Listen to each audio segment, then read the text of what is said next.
much as these are dependent on each other. The question is that motion moved by Honorable Minister be adopted. Those in favor may say aye. Those against may say no. I think the ayes have it. Ayes have it. The motion is adopted.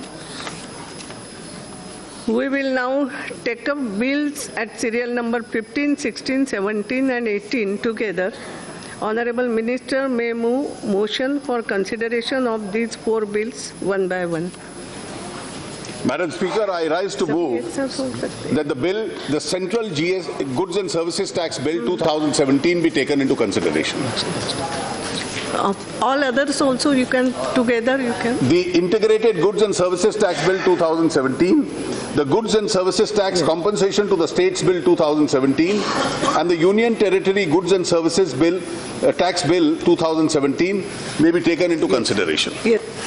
Yes, now you can initiate. Want to say something? माननीय अध्यक्ष जी,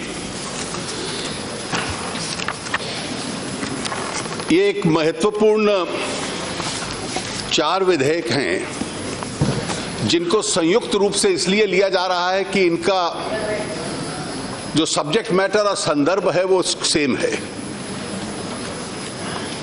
संसद ने और संसद के बाद बहुमत की दृष्टि से देश की विधानसभाओं ने संविधान का 101वां संशोधन पारित किया था।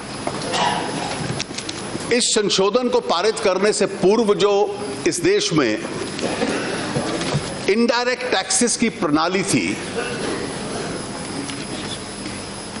वो प्रणाली जो आज भी चली आ रही है, जो 15 सितंबर इस वर्ष तक चलेगी, उसके तहत कुछ टैक्सेस केंद्र को लगाने का अधिकार था, कुछ टैक्सेस राज्यों को लगाने का अधिकार था। और इसलिए बहुत वर्षों से ये चर्चा चल रही थी कि इन टैक्सेस को इकट्ठा मिलाकर एक संयुक्त रूप से टैक्स देश के अंदर हो जो सारे देश के अंदर अपने आप में लागू हो। इसका उद्देश्य भी बड़ा स्पष्ट था कि एक बार ये टैक्स लागू हो जाता है तो जब जितने भी गुड्स हैं, सर्विसेज हैं, पूरे देश के अंदर उनका मूवमेंट हो पाएगा, पूरे देश में एक जैसी टैक्स प्रणाली होगी, एक असेसी का केवल इंटरफेस एक असेसिंग अथॉरिटी के साथ होगा और जो उसमें से टैक्स निकलेगा वो केंद्र और राज्य अपने आप में बांट लेंगे। अब इस व्यवस्था को बनाने के लिए पहले एक एम्पावर्ड कमेटी कई वर्षों तक कार्य करती रही और एक आम राय के बाद सर्वसम्मति से संसद के दोनों सदनों ने इसको पारित किया था। यह संविधान संशोधन क्या था और इसका असर क्या है, हम लोगों को इन कानूनों को चर्चा करना और पारित करने से पूर्व इनको समझ लेना पड़ेगा। और इसका कारण स्पष्ट इसलिए है, मैं इसकी आवश्यकता इसलिए समझता हूं कि आज तक जो देश में व्यवस्था रही है उस व्यवस्था से भिन्न एक लेजिस्लेटिव व्यवस्था भी अब देश के अंदर बन रही है। आज तक जो देश में व्यवस्था रही है उसमें एक सेंट्रल लिस्ट है, केंद्र की सूची है, जिसमें एकाधिकार कानून बनाने का केंद्र का रहता है। एक राज्यों की सूची है जिसमें एकाधिकार कानून बनाने का अधिकार राज्यों का रहता है। जो कंकरेंट लिस्ट है उसमें केंद्र को प्राइमेसी मिलती है कि अगर केंद्र उसकी दृष्टि से कानून बनाता है तो वो फिर लेजिस्लेटिव स्पेस केंद्र की हो जाती है, राज्य को उसको मानना पड़ेगा। और अगर केंद्र नहीं बनाता तो फिर राज्य को अनुमति के साथ कानून बनाने का अधिकार होता है। लेकिन ये जो संविधान संशोधन हम लोगों ने पारित किया वो आज तक 1950 से जब से संविधान बना जो व्यवस्था चली आ रही थी कि उस कानून को बनाना और उस व्यवस्था का संचालन करना या केंद्र करेगा या राज्य करेगा, ये उससे भिन्न हटकर है। It is different because we are now creating by law a jurisdiction simultaneously both in the center and the states, and in the process handing over the indirect tax administration to the first federal institution that India has created, where the center and the states both will participate. ये किस तरीके से किया, एक बार जो संविधान संशोधन है जो हम लोगों ने बनाया उसके एक दो उसके प्रावधान है वो पढ़ने आवश्यक है। इसका जो अधिकार मिला वो आर्टिकल 246 कैपिटल ए से मिला। आर्टिकल 246 कैपिटल ए ये कहता है, notwithstanding anything contained in Article 246 and 254, Parliament and subject to Clause 2, the legislature of every state have the power to make laws with respect to goods and services tax imposed by the Union or by such states. इसका अर्थ यह है article 246 ए का कि संसद को भी और राज्यों की विधानसभा को भी गुड्स एंड सर्विसेज टैक्स लगाने का अधिकार होगा। और इस अधिकार का दोनों प्रयोग कैसे करेंगे कि उस अधिकार में आपस में टकराव न आए, क्योंकि जो संघीय ढांचा है वो तभी चल सकता है। इसकी व्यवस्था के लिए हम लोगों ने दो प्रावधान और बनाए। आर्टिकल 269A, जिसका संदर्भ IGST के साथ है, levy and collection of goods and services tax in the course of interstate trade and commerce. तो इंटरस्टेट ट्रेड एंड कॉमर्स में जो टैक्स लगेगा वो केंद्र को किस प्रकार से लगाने का अधिकार होगा। और आर्टिकल 270 उसका प्रावधान है कि distribution of the tax between the centre and the states itself. इसके बाद जो उसकी पूरी व्यवस्था थी वो हमने आर्टिकल 279 कैपिटल ए में डाली। आर्टिकल 279A के माध्यम से जीएसटी काउंसिल बनाई गई। जीएसटी काउंसिल में 29 राज्य, 2 यूनियन टेरिटरीज जिनमें विधानसभा है, दिल्ली और पुडुचेरी, यानी 29 + 2 31, और एक केंद्र, यानी 32 राज्यों का प्रतिनिधित्व रहेगा। उन राज्यों के जो वित्त मंत्री होंगे वो उसके सदस्य होंगे। और उस जीएसटी काउंसिल को हमने ये अधिकार दे दिया कि आप रेकमेंड कीजिए कि टैक्स का ढांचा कैसा होगा, टैक्स की प्रणाली क्या होगी, टैक्स की व्यवस्था क्या होगी, और इस टैक्सेशन के संबंध में कानून किस प्रकार से बनेंगे। So the power to recommend, और इसमें जो प्रावधान में पढ़ दूं 279A में जो 4 है, the goods and services tax council shall make recommendations to the union and to the states, यानी केंद्र सरकार को भी और राज्यों को भी काउंसिल सिफारिश करेगी on A, taxes and सेसेस and surcharges, B, the exemptions, C, the model goods and services tax laws। तो जो कानून भी हैं उनकी व्यवस्था भी एक प्रकार से ये काउंसिल अपने आप में तय करेगी। और इस काउंसिल की हम लोग अभी तक 12 मीटिंग्स कर चुके हैं। हर मीटिंग 1 दिन, 2 दिन, 3 दिन चलती है, कई घंटों तक चलती है। और हम लोगों का एक प्रयास ये रहा कि एक ऐसी व्यवस्था बने कि ये काउंसिल एक प्रकार से सर्वसम्मति के साथ अपने निर्णय ले।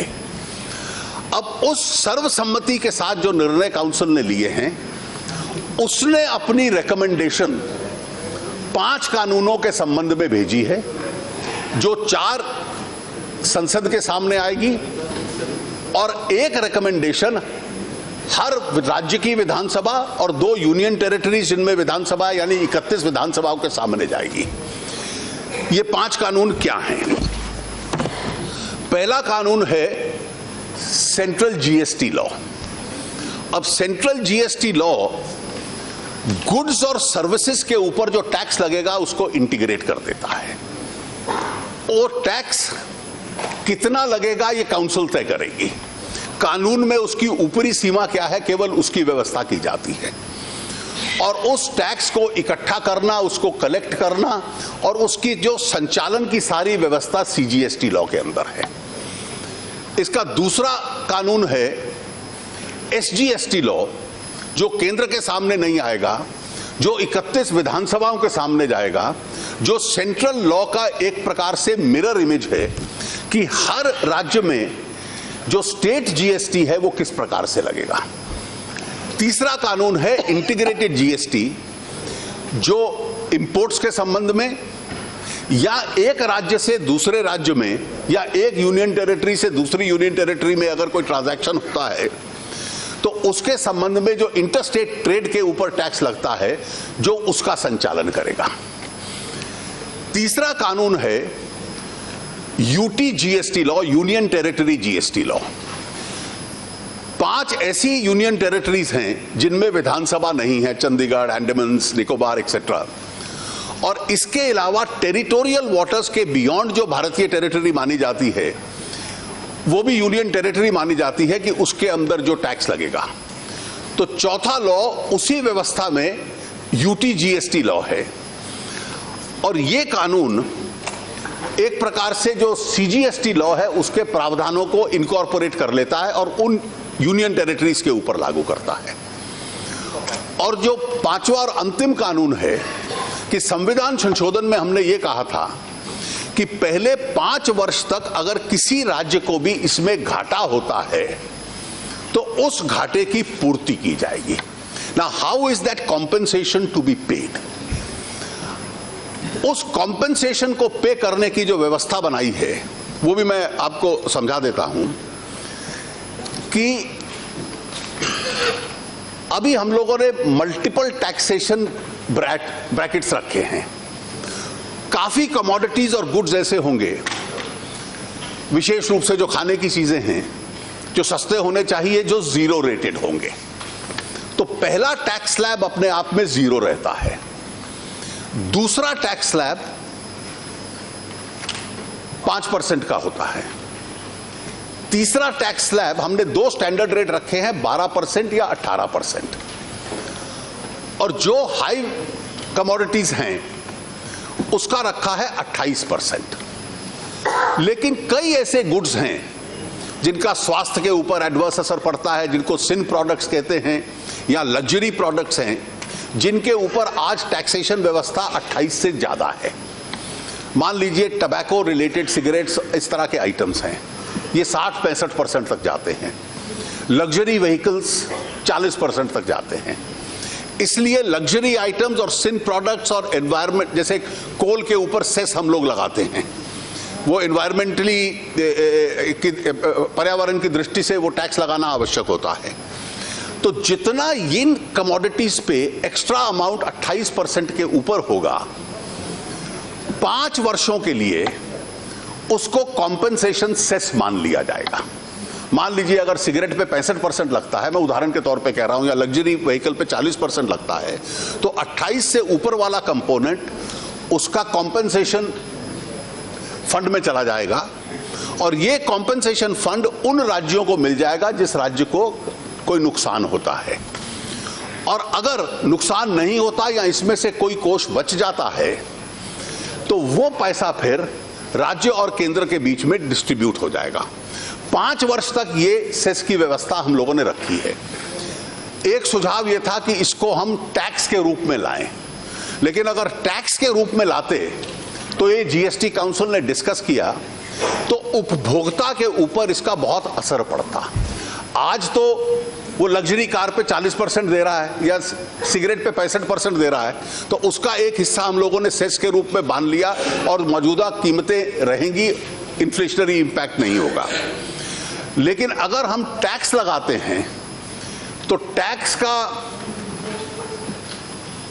एक हिस्सा डेवोल्यूशन में जाता है, दूसरा हिस्सा फिर राज्य और केंद्र के अंदर बंटता है, फिर उसमें से जो केंद्र का हिस्सा आएगा, यानी 50,000 करोड़ रुपए का कॉम्पेंसेशन पैकेज बनाने के लिए देश की जनता पे 1,72,000 करोड़ रुपया टैक्स लगाना पड़ता। लेकिन ये जो वैकल्पिक व्यवस्था की है, इसमें कोई एडिशनल टैक्स नहीं लगेगा और मौजूदा ढांचे के अंदर में से ही कॉम्पेंसेशन कलेक्ट होकर किसी लूजिंग स्टेट को कॉम्पेंसेशन दिया जा सकेगा। तो आज संसद के सामने अभी जो व्यवस्था अभी तक हुई है, उस व्यवस्था के दौरान ये 5 कानून तैयार हो चुके हैं। जो रूल्स बनने हैं, कई रूल्स तैयार हो चुके हैं, बकाया रूल्स 31 तारीख को तैयार होंगे। और एक ब्रॉड प्रिंसिपल काउंसिल ने तय किया कि काम का बंटवारा राज्य और केंद्रों के बीच में कैसा होगा, उसके ऊपर सर्वसम्मति हो चुकी है। और इसके अतिरिक्त कि किस कमोडिटी को किस टैक्स ब्रैकेट में फिट करना है, ये एक प्रक्रिया अगले महीने से शुरू हो जाएगी।